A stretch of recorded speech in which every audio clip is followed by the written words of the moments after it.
Here's a quick rundown on how each team can win the LEC as told with an immense amount of hopium paired with the analysis and insight of a G2 fanboy. First off, let's talk about our reigning LEC champions Rogue, who have since rebranded to Koi after the two teams merged in the offseason. Not only did Koi dominate the LEC finals by crushing G2 in a clean 3-0 with an insane performance by Malrang, but they would also make it out of the group stage at Worlds, and they were the only European team to do so. And the good news for Rogue fans is that the team is pretty much staying together. The only change so far has been Jigenda, who's moving into the top lane to replace Odawamne, and even then he's still a really high prospect for this upcoming season. And remember that this team includes the bot lane of Comp and Trimby, who destroyed the LEC last season and were one of the best, if not the very best bot lanes throughout the split. And with a solid rock in the mid lane and Larson, as well as the strong performance and presence of Malrang in the jungle, don't be surprised if you see Koi run it back and win the league again. And while Koi has a dominant roster once again from the last year, Heretics is coming into the league for the first time, but you could already argue they're stacked with some pretty already proven talent.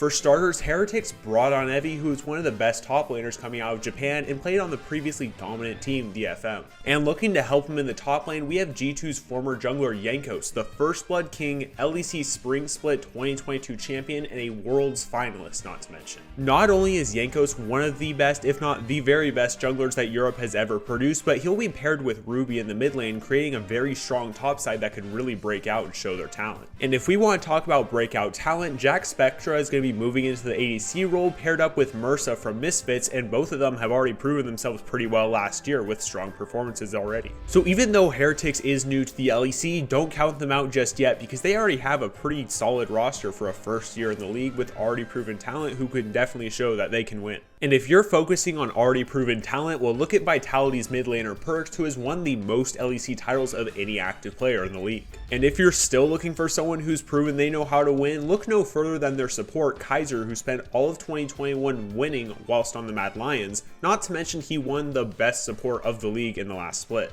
And paired with Kaiser in the bot lane, we have Misfits former ADC Neon, who's already proven that he has strong team fighting and can carry games when needed. And of course, how can we forget the iconic Vitality edition of Bo? After destroying European solo queue over the past few months, Bo will finally be ready to take on the stage once again after his brief stint on FPX, where he won every single game that he played in. And paired with LCK import Photon's massive amount of tanks he can play in the top lane, they'll have a very strong top side going into this split. And joining Vitality in their campaign to bounce back from a little bit of a shortcoming last season, we have BDS, who has upgraded their roster with new and returning talent to dominate the league. In the top side, we have Adam bringing back his Darius picks to the LEC, and after playing on Fnatic in 2021, he proved that he could be a very strong player even as a rookie. And while Adam may be returning rookie talent, the player Sheo is coming up for the first time for the LEC, and he's one of the highest prospects among Yike for the best junglers in the offseason. And while these two players both bring young talent to the team, we have two experienced veterans in Crowny as well as Labrov. Not only will Labrov be coming from the high levels of European solo queue, but both Crowny and Labrov have already played bot lane together before. And to tie it all together, we have the return of Nuclearint, BDS's franchise player who's looking to take his team further than they've ever been before. And while BDS is looking to thrive off their young upcoming talent, we have a team like the Mad Lions who's acquired some of the top veteran talent from the LEC over the years. As we've seen before in previous years, a mid-jungle duo is crucial to the success of a team in the LEC, and who better to have on your team than Niski and Elyoya. Both of these players are veterans of the league, have always been pretty upper tier players, and were both on the All-Pro team ending 2022. And while this bot lane may seem very dangerous on paper, if it manages to work out, both Karzi and Hylissang could absolutely steamroll their competition through a very dominant laning phase and some pretty insane plays. Plus, I think we all remember the last time Karzi was on the Mad Lions. And to wrap up the team for this year in 2022, the Mad Lions have brought on Chasey from Korea, who also is a Gnar main. And on the topic of acquiring new top lane talent, SK has brought on Irrelevant from Misfits disbanding last year. And joining Irrelevant in the top side, we have the addition of Markoon from XL, who has a very bright future in the LEC. Not to mention, Markoon will be paired with Surtus in the mid lane, who's looking forward to showing he's worthy of his return to SK after last year. And looking down to the bot lane, we have Doss and Exakik, who are replacing Jezu and Treats, and they can certainly be a gamble that pays off. With the revamped roster as well as new and old talent, SK is looking to prove they are not the team that they were last season and are looking forward to showing their strong performance in the LEC. And on the topic of rebooted teams, look no further than XL, who has finally proven that they can make playoffs. And looking at their roster for their upcoming season, you could argue this is almost a mini super team. In the top lane, we have Otawamne, who won the LEC last split and showed that he was an important piece to Rogue's strong performance last year. And with Otawamne, they're bringing in Vithio, the LEC Spring Split MVP. And let's just say he certainly put Misfits on his back that season. And in between mid and top, we'll have Xerxes being added onto the team with his Champion Ocean and prior experience playing with Otawamne. And on top of that, we have the return of Targamas, who's now going to be playing on XL after already showing his strong performance in G2 the previous year. And joining him in the bot lane, we have the returning XL player Patrick, who showed that he has a very strong future in the league and is hoping to go further than he did last year. Also hoping to go further than last year, we have ASTRALIS, who, let's be real here, they have lost for so many years in a row. I think it's finally their time. And by bringing on XL's top laner from last year in Finn, they're looking forward to proving just that. And joining him in the top side, we'll have 113 added to the jungle coming from K-Corp's strong spring campaign. Cobb is back to work in the bot lane with Zhonghoon, and let's be real here, Zhonghoon's play on Pyke was probably one of the coolest plays of the last season.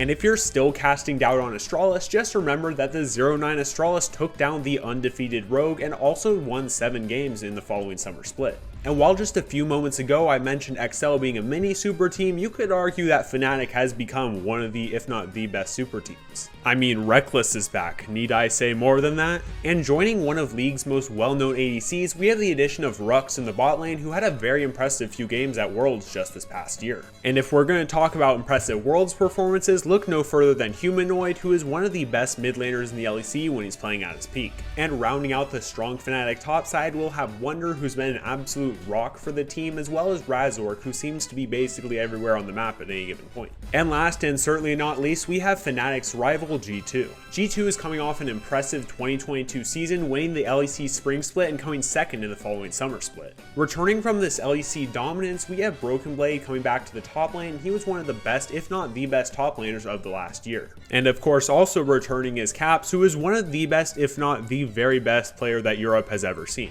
And also coming off of a hot 2022, we have the addition of Yike, a new player to the league and replacing Jankos in the jungle role. And while he may have lasted a year in XL, Mickey X is now back with G2 and doesn't have a hurt wrist this time, so that means he'll probably be playing a lot better. And of course, we can't forget the addition of Hansama, who came back to Europe, took rank 1 in 3 weeks, and then proceeded to go to Korea, where he is one of the highest ranked challenger players. And I'm also just personally biased because it's my favorite team. And now that we've all communally taken an immense amount of hopium for our favorite teams, I've got another video coming up in just a moment that goes over the entire history of the LEC. Feel free to comment what you're most excited for down below. Consider subscribing if you haven't already, and I will catch you all in the next one.